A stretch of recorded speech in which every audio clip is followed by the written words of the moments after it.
Judges chapter 8. Then the men of Ephraim said to Gideon, "Why have you done this to us? Why did you fail to call us when you went to fight against Midian?" And they contended with him violently. But Gideon answered them, "Now what have I accomplished compared to you? Are not the gleanings of Ephraim better than the grape harvest of Abiezer? God has delivered Oreb and Zeeb, the two princes of Midian, into your hand. What was I able to do compared to you?" When he had said this, their anger against him subsided.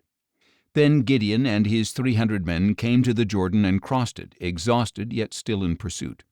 So Gideon said to the men of Succoth, "Please give my troops some bread, for they are exhausted, and I am still pursuing Zebah and Zalmunna, the kings of Midian."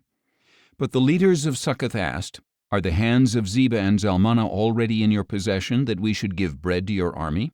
"Very well," Gideon replied. "When the Lord has delivered Zebah and Zalmunna into my hand, I will tear your flesh with the thorns and briars of the wilderness." From there he went up to Penuel and asked the same from them, but the men of Penuel gave the same response as the men of Succoth. So Gideon told the men of Penuel, "When I return in triumph, I will tear down this tower." Now Zebah and Zalmunna were in Karkor with their army of about 15,000 men, all that were left of the armies of the people of the east. 120,000 swordsmen had already fallen. And Gideon went up by way of the caravan route east of Nobah and Jogbehah, and he attacked their army, taking them by surprise.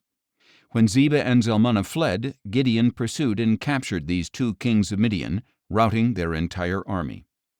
After this, Gideon, son of Joash, returned from the battle along the ascent of Heres.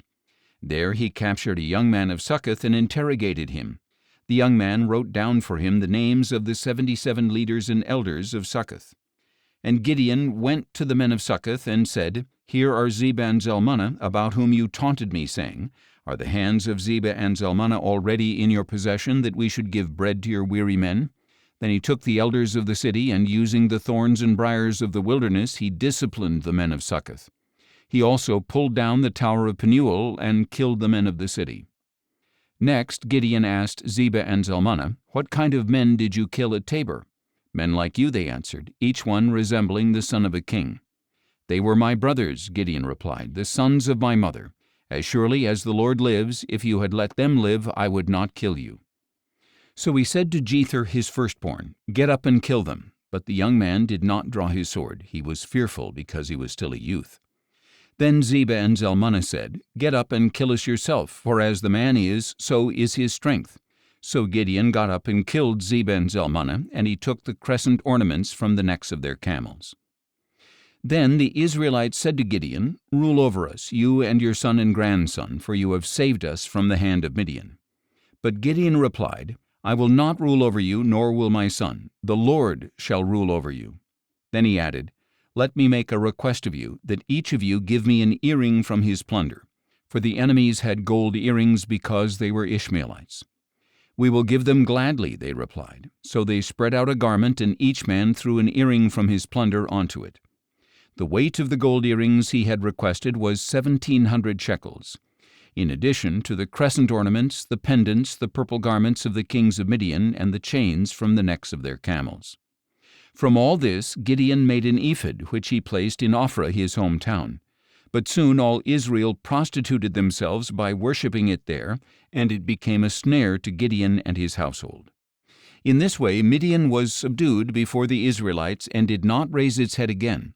So the land had rest for 40 years in the days of Gideon, and he, Jerubbaal, son of Joash, returned home and settled down. Gideon had 70 sons of his own, since he had many wives.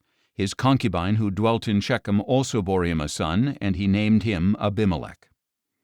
Later Gideon, son of Joash, died at a ripe old age and was buried in the tomb of his father Joash in Ophrah of the Abiezerites.